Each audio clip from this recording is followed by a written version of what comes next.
fatos e versões. O que vai impactar na sua vida, agora no Café com Política. Deputado estadual Bartô, do Partido Novo, ele é presidente da Comissão de Defesa do Consumidor e do Contribuinte da Assembleia Legislativa de Minas Gerais.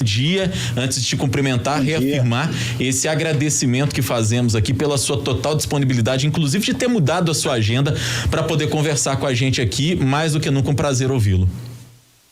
Imagina, a gente tenta ser parceiro sempre aí, viu, Rodrigo? Pode contar com a gente. Muito obrigado. Obrigada, deputado, pela sua disponibilidade. Bom dia, Thalita. Bom dia. Imagina. Deputado, para a gente começar o bate-papo com o senhor, eu queria falar a respeito de um assunto que está mexendo muito com a vida das pessoas, antes de falar até dos 30 anos do Código de Defesa do Consumidor, mas falar do preço do arroz, né? Hoje a gente destacou aqui na programação da Rádio Super, no Super N aqui, as questões que estão envolvendo aí o governo federal, zerando o imposto de importação para tentar evitar um aumento ainda maior no pacote de 5 quilos, por exemplo, do arroz. Também ouvimos o presidente da Associação Nacional de Supermercados recomendar que o cidadão troque o arroz pelo macarrão. E o senhor, enquanto presidente da Comissão de Defesa do Consumidor e do Contribuinte da Assembleia Legislativa, como é que está vendo isso que está acontecendo e que está mexendo tanto com o bolso das pessoas, sobretudo num momento crítico como esse da pandemia? Rodrigo, eu acho que primeiramente a gente tem que entender um pouquinho de como que funciona a economia como um todo, né? Infelizmente, a economia é uma roda muito grande, onde tem inúmeras cadeias produtivas, tanto desde quem vende até chegar, até quem vende quanto quem produz.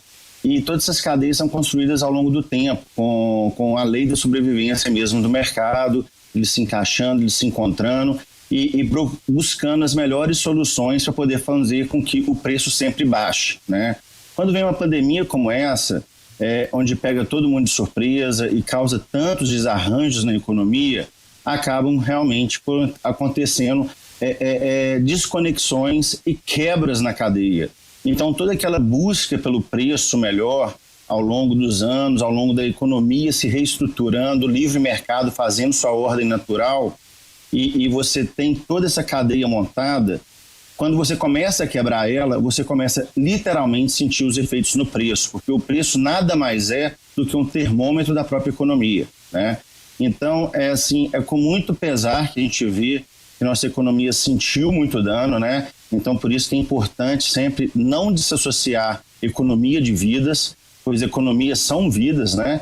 E quando a gente começa a perceber que quando você quebra a cadeia na economia, você interfere no preço dos bens e alimentos, e as pessoas começam a ter menos acesso, né? Porque toda vez que o preço sofre um aumento, isso faz com que pessoas que estavam comprando ali no limite deixam de comprar, né? E bem no começo da crise da pandemia mesmo, ali logo uns 2 meses aqui no Brasil, saiu um estudo da própria Unicef, falando que mais de 1.200.000 crianças iriam morrer por falta de acesso a alimentos e falta de acesso à saúde, né? Os alimentos a gente vê de forma mais clara que quando aumenta o preço, pessoas deixam de ter acesso a ele, né? E na saúde, pessoas sendo desempregadas, pessoas que perdem o plano de saúde, pessoas que param de doar também, né, deixam de doar alimentos e também até mesmo assistencialismo a essas pessoas. Então a gente vê que o reflexo chega a vidas também. E por isso que foi tão comentado a importância de a gente manter a economia girando dentro do possível. O isolamento com certeza era necessário, mas não poderia prolongar muito, porque senão chegariam os efeitos nas cadeias. E é isso que a gente percebe. Ontem mesmo eu estava conversando com uma dona de um restaurante e ela comentou a dificuldade que está sendo para ela poder manter os preços, porque antes ela girava em cima de 600 refeições por dia e agora ela está girando em cima de 100 refeições por dia. Ela virou para mim assim, como é que eu mantenho 1,32 kg? Não tem como. A gente tem que fazer todo o equilíbrio aqui dentro do meu restaurante. Mandei pessoas embora, o restaurante tem um espaço, os alimentos subiram e agora também a gente está com menos pessoas comendo. E quando a gente pega um número de 600 refeições por dia e passa para 100, a gente tem que mexer na estrutura do preço também. E aí a gente começa a perceber como que é importante a economia estar girando, é no volume que ela faz com que os preços caem. E quando a gente tem essa quebra na economia, infelizmente tem esse aumento de preços.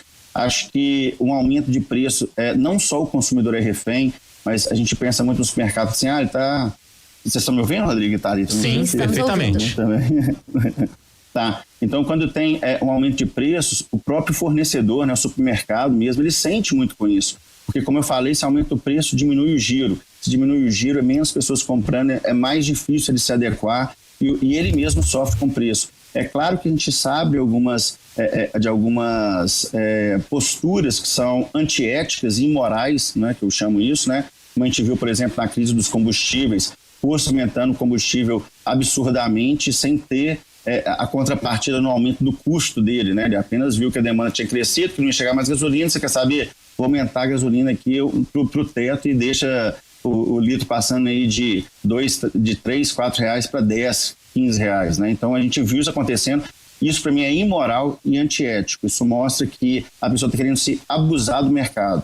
E a resposta só que a resposta, no meu ponto de vista, tem que vir do próprio mercado. Nós, consumidores, temos que questionar, sim, né? Essa dona do restaurante só me ligou por causa que eu tinha questionado, tinha deixado uma reclamação lá como cidadão, né? Como consumidor, né? E, enfim, ela me retornou depois para poder dar explicações. Bem como a gente tem que questionar o supermercado, onde a gente está indo, no restaurante, por que está aumentando tanto de preço?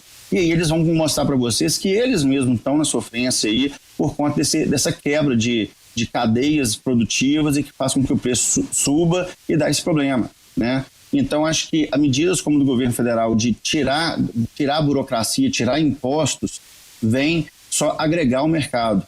Se a gente tentar impor preço, tabelamento, a gente já viu isso antes que não funciona. A Argentina está passando por isso, a gente sabe que não funciona. Né? Não é possível que eles não perceberam isso, não é possível que não aprenderam com a história e com a experiência. Mas isso a gente não tem como fazer. O que a gente tem como fazer é realmente trazer a consciência do consumidor que o momento está complicado e que ele tem que saber, sim, questionar aqueles que estão aumentando o preço para ver se aumentou o preço porque foi imoral, antiético, quer ganhar em cima num momento tão difícil, ou porque a cadeia complicou para ele e os custos dele aumentou, né?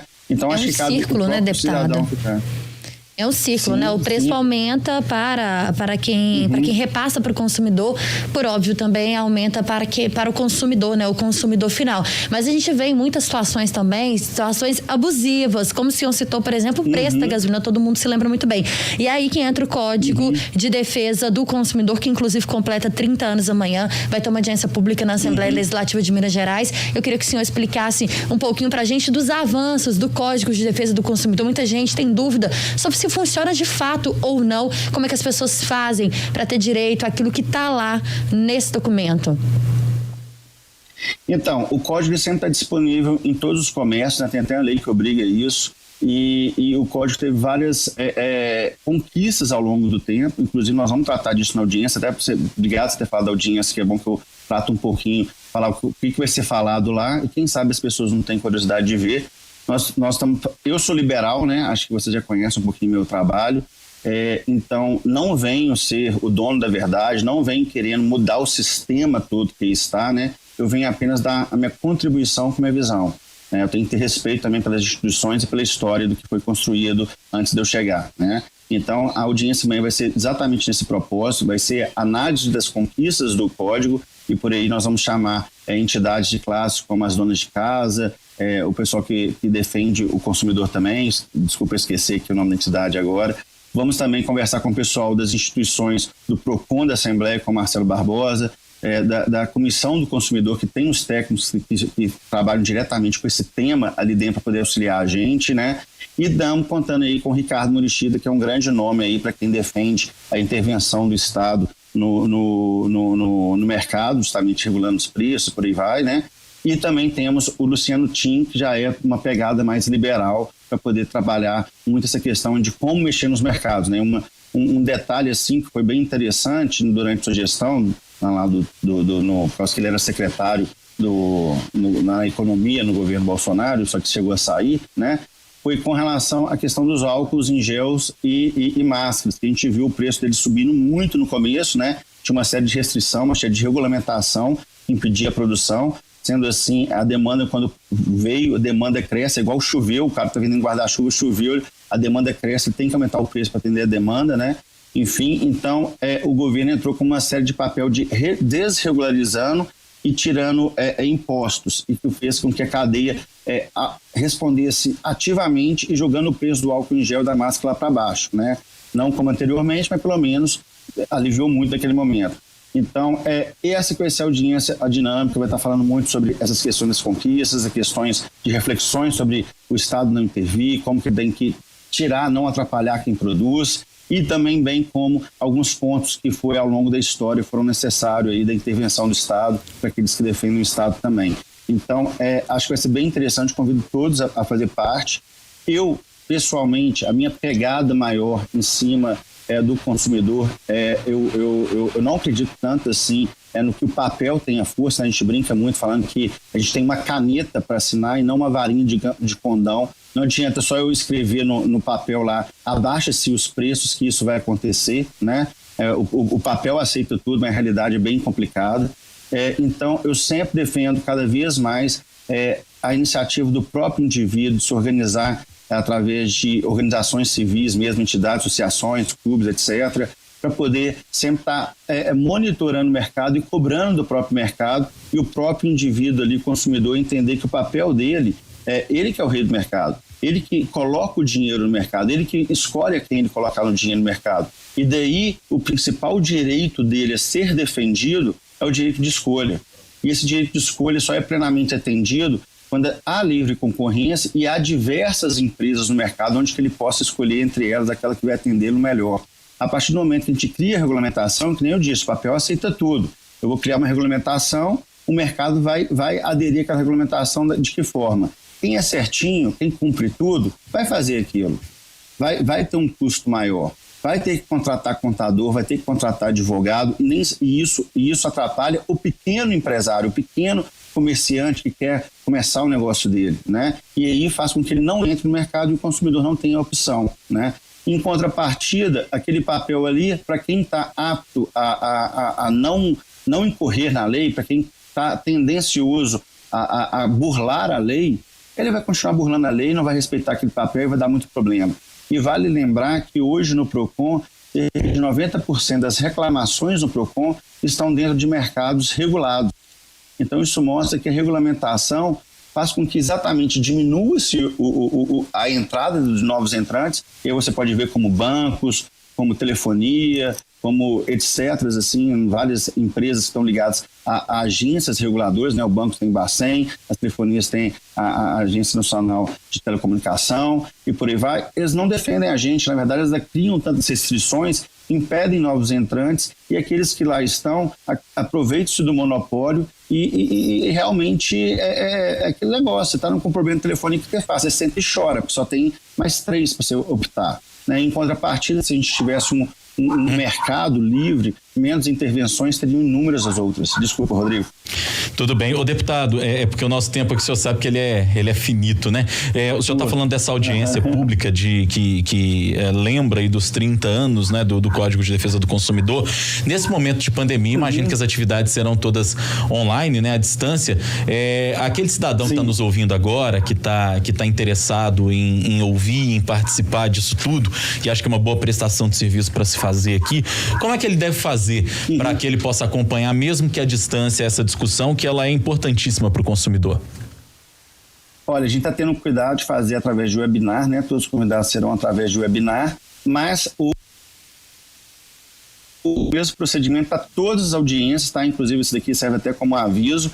Basta entrar no Google, jogar Assembleia de Minas Gerais, vai abrir a página principal da Assembleia, e ali mesmo, na página principal, vai ter plenário, audiências, vai ter uma partezinha direita ali, que é só clicar nas audiências que estão como ao vivo, né? Que aí você vai ver ao vivo.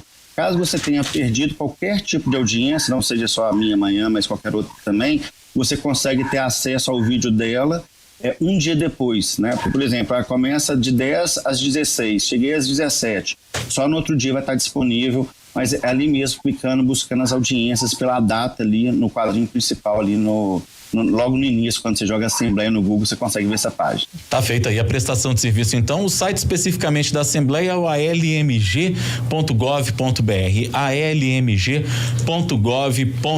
Vamos para a hora do bate-pronto. No Café com Política, hora do bate-pronto. São perguntas objetivas, respostas objetivas, um ping-pong. Combinado, deputado? Combinado, Thalita. Para começar, então, presidente Jair Bolsonaro. Comete muitos erros, mas tem meu apoio.